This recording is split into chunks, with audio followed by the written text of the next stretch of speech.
За одоо ерөнхийдөө над дээр ирж байгаа хүмүүсийн зарим нэг хүмүүс нь ураг удмаа мэдхгүй, за өвөө эмээгээсээ дээшээ мэдхгүй, тийм ээ. Ах トゥ төрөл садангаа мэдхгүй бүр ингээд иймэрхүү асуудалтай хүмүүс маш их ирж байна. Одоо тиймээс болоод ингээд цус ойртолж явагдсан.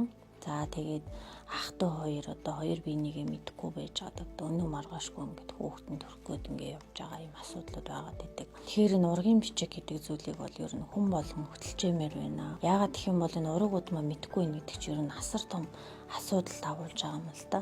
Нэг эцэгтэй хэрнээсээ хоёр өөр ээжийн хүүхдүүд байх жишээний ингээд хоёр биенийгээ болоод сэтгэл санааны байр байдал нийлцсэн. Айгүй том ер нь сэтгэл эмзэглэмээр асуудлууд аюух орж ирдэг.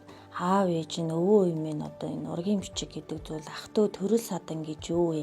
Тэр зүйлийг маш сайн энэ үр хүүхдэд ойлгуулж өгч одоо энэ ураг удам гэдэг асуудлыг нэг чигт нь болгож өгөхгүй бол ер нь зах самраагаа алдсан зүйлүүд маш их байна.